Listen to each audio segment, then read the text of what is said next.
दोस्तों, अगर आपको वीडियो पसंद आए तो कृपया वीडियो को लाइक करना न भूलें।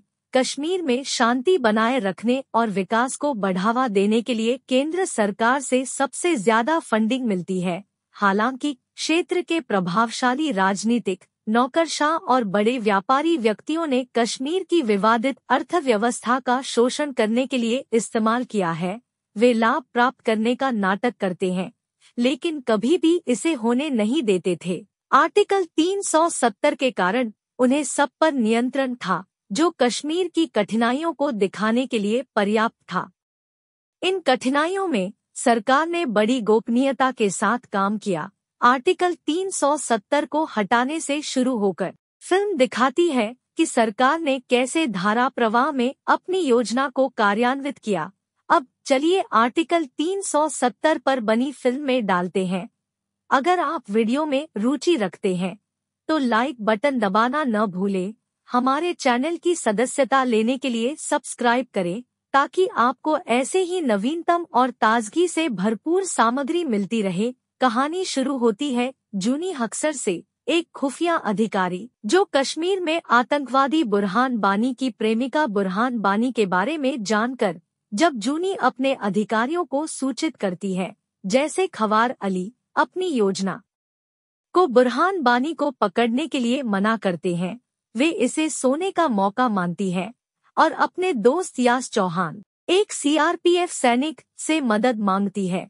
यास उसे अपनी टीम को सूचित करता है और वे उस स्थान पर पहुंचते हैं जहां बुरहान बानी का संदेह है कि वह ठहर रहा है।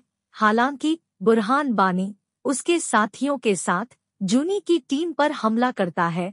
तीव्र बंदूकी संघर्ष में जूनी बुरहान बानी को समाप्त करती है। जूनी के क्रियाओं की प्रशंसा उसके अफीसर से मिलती है, खवार अली, लेकिन उसे कबीर अली की ओर से प्रतिक्रिया मिलती है, जो खुलासा करता है कि बुरहान बानी आतंकवादी संगठन हिजबुल मुजाहिदीन का कमांडर था, जिसे कश्मीर के लोग स्वतंत्रता सेनानी के रूप में समझते थे। बुरहान की मौत के बाद एक नए नेता की उत्थान होता है, खालिद मुजफ्फर बानी। उसका बड़ा भाई खालिद रणनीतिक रूप से कश्मीर के लोगों के दिल और दिमाग को कंट्रोल करने लगता है। इसके बीच याकूब शेख यह योजना बनाने और एक नए बुरहान बानी को बनाने की नीति बनाने का योजना बनाता है। वह प्रदर्शनों को उत्तेजना करता है, जो एक नए बुरहान बानी का जन्म होता है, जो खालिद का छोटा भाई होता है। जूनी, जिसे संघर्षित स्थिति की जानकारी है, एनआईए के तहत विशेष ऑपरेशन के लिए एक विशेष टीम बनाती है, जिसमें उसे खुद कोई भी योजना के लिए हस्तक्षेप करने का अधिकार है। जूनी की मिशन है करप्ट नेताओं और स्वतंत्रता प्रारंभकर्ताओं का सामना करके घाटी में शांति बनाए रखना। उसके दो दोस्तों के साथ जूनी टीम का मिशन शुरू करती है। कश्मीर के क्षेत्र में करप्ट नेताओं और विघटन करने में मुकाबला करती है। जूनी का उद्देश्य यह था कि कश्मीर में वित्त की स्रोत का पता करना है, जिसमें उसने खुलासा किया कि मुख्य स्रोत पाकिस्तान से है, जो आईएसआई के लिए काम करता है। कश्मीर में उत्तराधिकारिता के बीच के राजनीतिक और आतंकी जुड़े हुए दोनों देशों के बीच बंदूकों के बदले में खांच के स्रोत का खुलासा होता है। वह फंडिंग को बढ़ाते हुए ही वह अपने पूर्व मामूली स्थान पर जारी रखते हैं। तब उन्हें उस स्थान के बारे में जानकारी मिली कि वहां कुछ अहम हो सकता है। तब जूनी वहां पहुंचती है और वहां का संपूर्ण सामान जब्त करती है। उस जगह पर धन भी था और जूनी को इसके बारे में अच्छी तरह से पता है कि इस सब के बारे में खाबली को भी अच्छे से पता है। इसलिए उसे खाबर अली से अब्दाली के बारे में पूछने का मौका मिलता है, लेकिन खाबर अली कुछ नहीं बता रहा होता है। आखिरकार जूनी के सामने यह सामान्य हो जाता है कि उसे अब्दाली के बारे में बताना ही होगा और जूनी तुरंत अपनी टीम के साथ अब्दाली के स्थान पर पहुंच जाती है और उसे गिरफ्तार कर लेती है। अब्दाली जूनी से कहता है कि वह 25 मिनट के अंदर वहां से बाहर नहीं निकलती तो कोई उसे वहां से ले जा सकता है। इसके परिणाम स्वरूप भीड़ जुट जाती है और जूनी की पूरी टीम पर हमला होता है। सभी लोग उस गाड़ी की ओर बढ़ रहे थे और उन्हें वहां से ले जाना मुश्किल था। इसके बाद चौहान को एक आइडिया आता है और वह अब्दाली को गाड़ी के सामने बांध देता है, जिससे सभी पत्थरबाज दूर हटना पड़ता है और इस प्रकार वे लोग अब्दाली को अपने साथ ले जाते हैं। इसके बाद प्रवीणा और मिस्टर जलाल को ऐसा लगता है कि उनका कंट्रोल हार गया है, इसलिए वे लोग तत्काल सरकार बनाने का निर्णय लेते हैं ताकि वह सब कुछ नियंत्रित कर सकें। उन्होंने सभी मंत्रियों को बांट लिया था और उन्होंने निर्णय लिया कि वे तत्काल सरकार बनाएंगे, लेकिन उन्हें इससे पहले कि वे सरकार बना सकें, यहाँ पर राष्ट्रपति शासन लग जाता है, जिसके कारण मिस्टर जलाल और प्रवीणा को रुकना पड़ता है। कश्मीर के जेल में अब्दाली का हालत ठीक नहीं रह रहा था, इसलिए राजेश्वरी जूनी से कहती है कि वह दिल्ली चली आए और यहाँ पर जूनी के सामने राजेश बरी यह बताती है कि वे लोग कुछ बड़ा करने का निर्णय कर रहे हैं। राजेश बरी ने जब जूनी से बात की तो जूनी को यह बात समझ में आ गई कि भारत सरकार कुछ बड़ा करने का निर्णय किया है, लेकिन यह सारी खबरें लीक भी हो चुकी थी, इसलिए कश्मीर के जो आतंकी थे वे चुपचाप नहीं बैठे रहना चाहते थे। इसलिए वे लोग एक योजना बनाते हैं और लोगों को भड़काना शुरू करते हैं। इसके परिणामस्वरूप 14 फरवरी 2019 को पुलवामा में एक बहुत ही बड़ा हमला होता है, जिसमें सीआरपीएफ के जवानों की शहादत होती है और देश आज भी उस दिन को ब्लैक डे के रूप में याद करता है। उन 40 जवानों में जूनी का दोस्त यश चौहान भी शामिल था, लेकिन पुलवामा हमले के बाद एयरफोर्स द्वारा बदला लिया गया था। हालांकि जिन लोगों ने यह किया था उनका बदला भी बाकी था। इस परिस्थिति में राजेश्वरी जूनी को बताती है कि उन्हें पुलवामा की एक ठोस जानकारी मिली है और उन्हें याकूब शेख के बारे में पता चल गया है। इसके बाद जूनी तत्काल अपनी टीम के साथ याकूब शेख को पकड़ने के लिए निकल पड़ती है और उसे हिरासत में ले लेती है।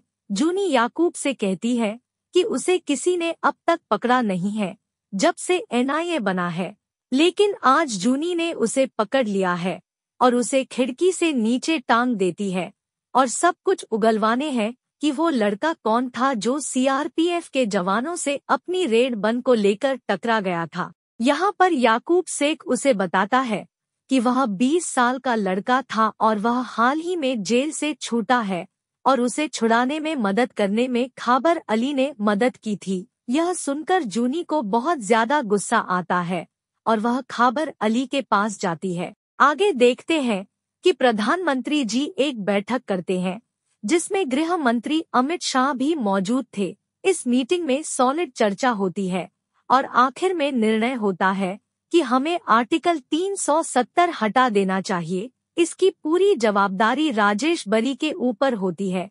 इस दौरान उन्हें मिलता है कि आर्टिकल 370 को कैसे हटाया जा सकता है। सबसे पहले यह बिल राज्यसभा में प्रस्तुत किया जाएगा और फिर लोकसभा में पास होगा। इसके पश्चात राष्ट्रपति को इसे स्वीकृति देनी होगी और तब ही यह आर्टिकल 370 हटा जाएगा। राजेश बरी ने इसमें कई चुनौतियों का सामना किया, लेकिन उन्होंने यह काम पूरा किया और आर्टिकल 370 को हटाने का मार्ग प्रशस्त किया। इसके परिणामस्वरूप आर्टिकल 370 को हटाने का निर्णय होता है और कश्मीर में नए आदिकालीन नियमावली की शुरुआत होती है। इसके साथ ही कश्मीर में सुरक्षा बढ़ती है और उस समय से वहां की स्थिति में सुधार होता है। लेकिन इसके बावजूद किसी को भी इसकी पुष्टि होने का पता नहीं था और न अपोजिशन नेताओं को यह ज्ञात था कि 5 अगस्त को क्या होने वाला है। इस सब परिस्थिति में केंद्र सरकार का एक योजना थी कि वे इस बिल को राज्यसभा में एक ही संघ के साथ प्रस्तुत करेंगे। दूसरी ओर जूनी को भी यह पता चल चुका था कि खालिद मुजफरवानी ने मिस्टर जलाल को हत्या करने का षड्यंत्र रचा था ताकि उन्हें सभी इल्जाम केंद्र सरकार पर लगा सके और फिर उन्हें पत्थरबाजी फिर से शुरू करने का अवसर मिले, जिससे वे सभी को एक साथ केंद्र सरकार की नींव में दबा सके। जब अमित शाह जी राज्यसभा में अपना प्रस्ताव पेश करते हैं तो यहाँ एक मजबूत बहस होती है, क्योंकि विपक्ष इन सब को स्वीकृति नहीं देने का दावा कर रहा था। इसके बावजूद खालिद मुज़फ़्फ़र वानी के आतंकी समूह ने जूनी की टीम पर हमला किया, जिसका लक्ष्य सिर्फ और सिर्फ मिस्टर जलाल था। उन्हें किसी भी स्थिति में उन्हें मारना था, लेकिन जूनी ने अपनी पूरी टीम के साथ सामना किया और आखिर में खालिद मुज़फ़्फ़र वानी को हराया। इस समय राज्यसभा में एक ठोस बहस चल रही थी और अंत में एक ही रास्ता बचा था, वह था वोटिंग। 187 सांसदों की वोटिंग हुई और 125 वोट अमित शाह के पक्ष में आए। इससे यह बिल राज्यसभा से पारित हो गया। इस प्रारंभिक स्थिति में फिल्म थोड़ी धीमी लग सकती है, लेकिन बाद में दर्शक फिल्म से जुड़ जाते हैं। फिल्म में कई किरदार हैं जिन्हें आप उनकी शैली से पहचान सकते हैं और निर्देशक आदित्य जामले ने इसे तथ्यों के पास रखने के लिए कठिनाई से काम किया है।